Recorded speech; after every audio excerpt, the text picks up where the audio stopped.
Мынакей өзүңүздөр көрүп тургандай, биз Беловодский айылындагы кулпунай өстүргөн талаада турабыз. Быйыл өзүңүздөр баамдагандай базарда кулпунайдын баасы абдан эле жогору. Аны дыйкандар быйылкы жаздын кеч келиши менен түшүндүрүп жатышат. Деги эле бул кулпунай канча жылдык өсүмдүк? Бул учурда кирешелүү бизнеспи? Бул туурасында биздин көрсөтүүбүздүн жүрүшүндө кененирээк таанышасыздар.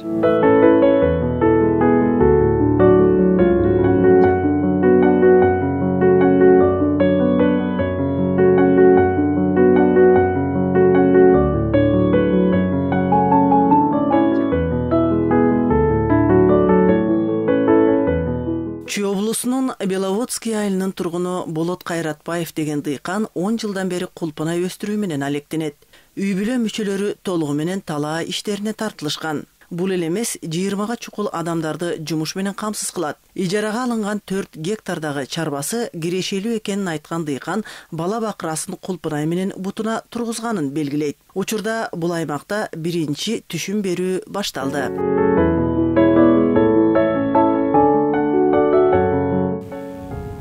10 жылдын ичинде ошол 3 жыл эме клубника негизи 3 жыл берет экен да. Биз бир поле алып, биринчи өзүбүз жерибизге тиккенбиз.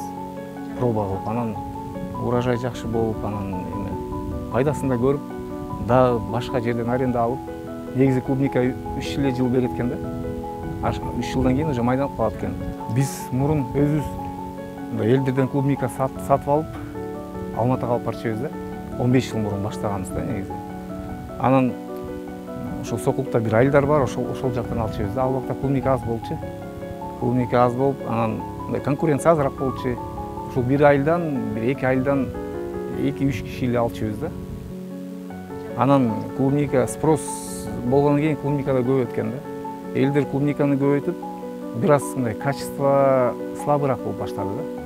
Анан биз өзүбүз бир тууганыбыз көппүз да.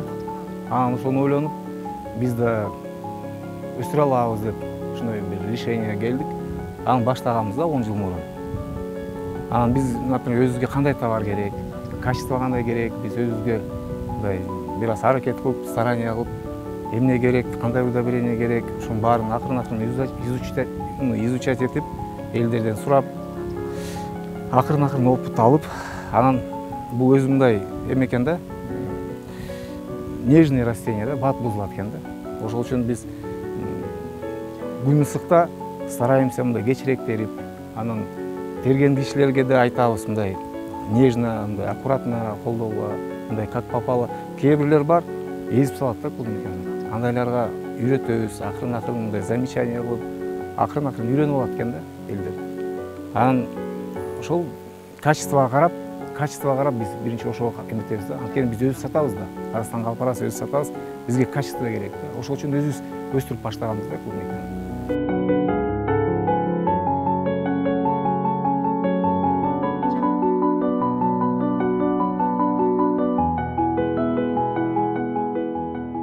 Кулпунайдын мекени Түштүк Америка.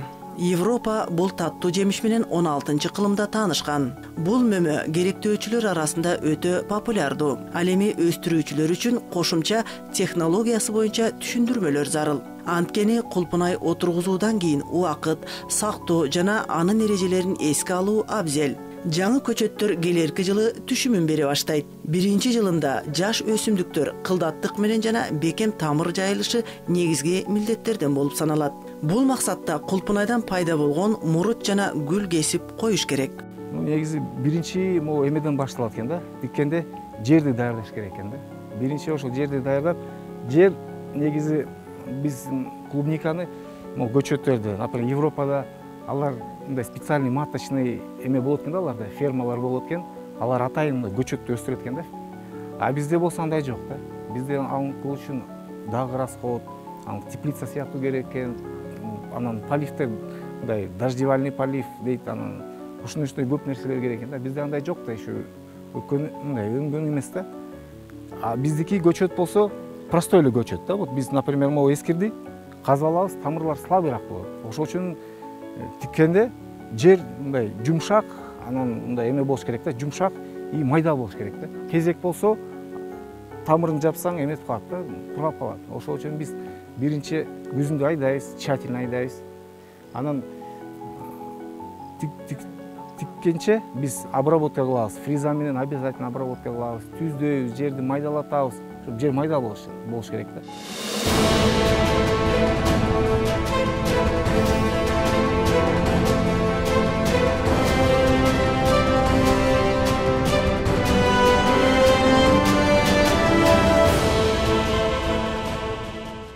Бул негизи клубника биз мындай өзүбүз ошо клубникадан эле баштаганбыз да.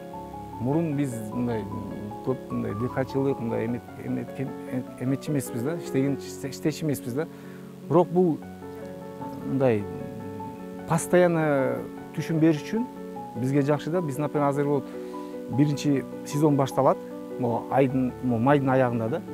Где-то бир 20 күн теребиз. Анан 1 ай салат. 1 айдан кийин кайра башталат урожай. И карга чейин, октябрдын аягына чейин вообще тере беребиз да. Эң биринчи биз аз эме беребиз. Фосфорный удобрение калийный беребиз. Амофоска же амофос да. Быйыл, например, амофос жок болчу, биз диамофоска бердик. 1 гектарга диамофоска 200 кг берсе болот. Биз бир аз азыраак бердик быйыл, 150 кг. 1 гектарга ошондо 3 мешок кетти. Анан кийин бир аз клубника мындай жалбырактар бир аз көбөйүп, бир аз көтөрүлгөн кийин могу гүлдөрдүн алдында азот беребиз. Быйыл биз эме бердик. Карбамид бердик. 1 гектарга 3 мешок. Бирок лишний тоже бербеш керек да, зыян болот. Клубника негизи ошондой да, нежный. Лишний берсеңиз өзү эле агып кетет да. Тере албайсыңар да. Ошол үчүн норма бериш керек. Ал норма берсеңиз зыян болбойт. Ошол удобрение, анан листовой подкормка да беребиз. Органический эме болот, названиясы гумат калия деген бар. Ошону обязательно мындай по листу беребиз да, жалбыракка беребиз. 2 жолу беребиз, могу теренин алдында. Органический болот. Ошо российский, казакстанский, биздики да бар. Специально мына эмеден чыгарат да. Анан биринчи баштаганда биз мындай бир эме ошондой болгон, кык бергенбиз да. Ошо малдын кыгын. Самое главное вовремя териш керек. Ошол вовремя терилсе транспортабельный болот. Бул негизи биз мындай эсептеген жокмун да мен өзүм канча чыгат экен. Мен мындай санасам, где-то бир 40 меме берет экен да, бир түп 40-50 меме берет экен да. Анан мындай жакшы урожайный кезинде 2 метрде бир мындай 5 литровый чакка чыгат да массада. Бирок масса ушул майский дейт, майский ошол масса ошондо берет да. Көп болгону менен бир аз арзаныраак болот, бирок все равно урожайность менен чыгабыз да, все равно пайда көп түшөт да.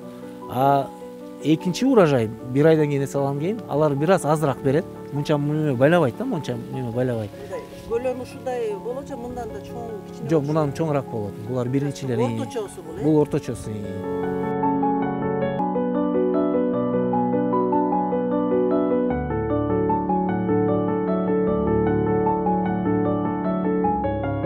Бул мындай дыйканчылык элдер көптөр ойлойт, мындай оор жумуш, бирок мындай эгерде жакшылап эметсең, прибыльный жумуш болот. Анан поледа, таза абада мындай жумуш иштесе, ден соолукка да жакшы да. Поледа постоянно иштегендер мындай көп оорубайт да алар. Ден соолукка да жакшы. Анан безвредный жумуш да. Эмеге мындай заводко караганда же башка же Россияга барып суукта иштегенче бул жакта жакшы да. Анан клубниканы эмес жакшы, спрос постоянно бар да клубникага. Например, азыр Россия ачылды, Россияга кетип атат, Казакстанга кетип атат. Мындай жок да, клубника кимге өткөрөбүз, же баа жок, мындай башка культуралар бар. Например, уганда, например, морковкага сбыт жок, мындай свалкага төгүшөт, же пиязга сбыт жок, 10 сомдон болуп калат. Клубника андай болчу эмес да. Постоянно баа бар, постоянно спрос бар да. Жакшылап караса, товарный вид жакшы болот, анан урожайность жакшы болот. Биз, например, мына бир жумадан кийин терип баштайбыз, бизде уже клиенттер уже заказ кылып атышат да. Уже звондоп атышат, качан башталат, 1-2 күн эртерээк айтып койгула, келебиз, алабыз, клубника сатып алабыз, уже даярданып атышат.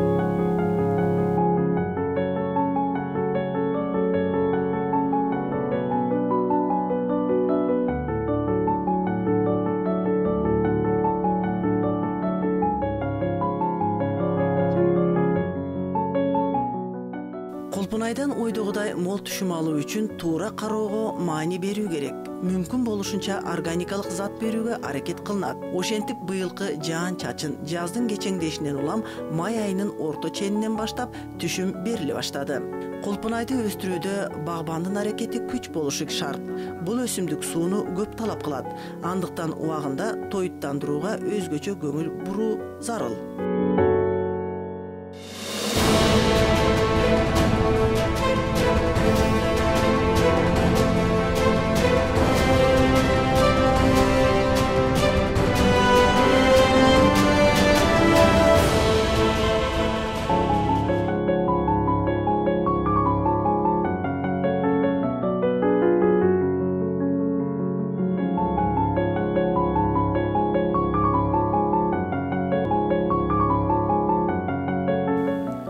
Кулпунай мээнетти өтө көбүрөөк талап кыла турган өсүмдүк болот.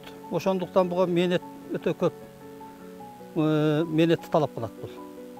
Анан суу боюнча айта турган болсом, сууду дагы өтө көп талап кылат буга. Муну ушул суу болсо колдон келсе эртерээк, тезирээк сугарып турган жакшы, кайтачы. Ошондо жакшы түшүм берет. Бул сууду көп талап кылат, суу менен бышыра ала турган нерсе. Анан жана сурап кеттиңиздер, эми айтайын. Мына кайсы мезгилде отургу тигилет, кайсы мезгилде эме болот, ошол бул аба ырайга байланыштуу. Эртерээк жаз келсе, эртерээк отургузабыз. Эртерээк отургузганыбыз эртерээк түшүм берет. Мисалы үчүн мартта отургузган болсок, Кудай буйруса августтун башына жетпей, где-то июлдун 25-26-ларында уже акырындап тере баштайбыз биринчи отургузга көчөтүбүздү. Андан бул экинчи жылы, о биринчи жылы отургузган көчөтүбүз, экинчи жылы масса бул, экинчи жыл жакшы берет. Анан үчүнчү жылга барганда бир аз майдаланып калат, себеби мына баягы тамырлары кысылгандыктан мөмөлөрү майдаланып кетет. Уже үчүнчү жылы башка жерлерден жер таап, которуп, көчөттө отургуп жаңылап турабыз. Жылда жаңылап турабыз да. Кеч күзгө чейин, октябрга, даже ноябрга чейин сугарылат, эгер аба ырайы жакшы турган болсо. Эми суу болуп турса, ар бир жумада сугарып турабыз. Бат-бат сугарып турган жакшы. Бат-бат сугарса, бул сонун болот өзү. Түшүмдү дагы ошончолук жакшы берет. Айрыкча мына талаада тиккен клубникалар мындай чөп басып кетет, жамгыр көп болгон жылы аябай чөп көп басат. Ошондо аябай мына чөптөрүн тазалаш керек, прополка жасаш керек, ошондо мээнетти көбүрөөк талап кылат. Ошондо баягы жумушчу күч көп керек болуп калат ошол. Ошол мезгилде бир аз кыйналабыз. Убагында чөбүн тазалап, таза кармасаң эле полиян, чөпкө бастырбай, бул берет түшүмдү Кудай буйруса. Ошо колдон келишинче чөпкө бастырбашка, чөптү көбөйтпөшкө аракет жасаш керек. Таза туруш керек Кулпунай өзү көрүнүп.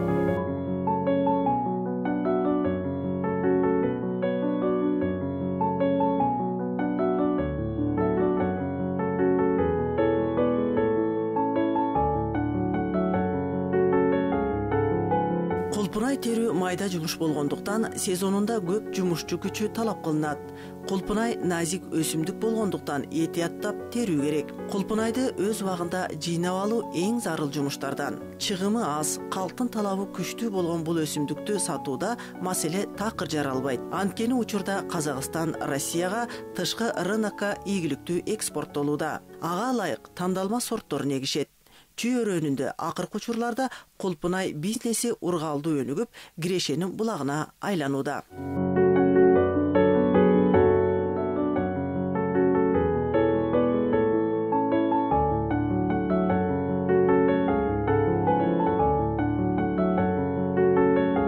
Быйыл кымбатыраак болуп атат. Быйыл негизи бир аз суугураак болуп атат. Анан засуха болуп атат. Урожай жок. Биз да ушул көрүп атабыз. Жылдарда ушул маалда биз уже терип баштачыбыз да. А быйыл кечирээк болуп атат. Анан эмелерде түшүм азыраак болуп атат. Же суукпу биз жыл сайын ар кандай болот да. Бул мындай дыйканчылык элдер көптөр ойлойт мындай оор жумуш, бирок мындай эгерде жакшылап эметсең, прибыльный жумуш болот. Анан поляда, таза абада мындай жумуш иштесе ден соолукка да жакшы да. Безвредный жумуш да. Эмеге заводко караганда же башка же Россияга барып суукта иштегенче бул жакта жакшы да.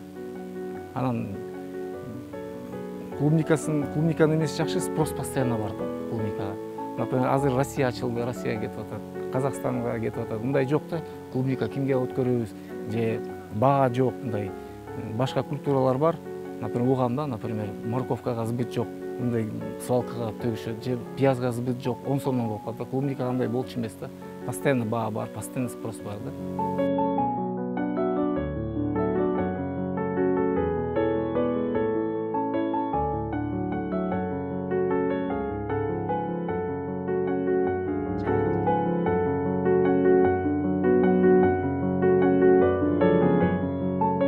Кулпунай пайдалуу витаминдердин булагы болуп эсептелет. Организмге зарыл болгон көп өлчөмдөгү витаминдерден тышкары темир, магний, калий, кальций, цинк, фосфор жана башка минералдык заттар бар. Белгилей кетүүчү жагдай курамындагы фолиевой кислотасы боюнча жүзүм менен малинанын алдында турат. Андыктан күнүнө бир нече даанадан кулпунай жеп, иммундук система, жүрөк булчуңдарын бекемдеп алууга болот. Ошондой эле косметика жаатынан алып караганда жашартуучу касиетке ээ экендигин баса белгилегибиз келет.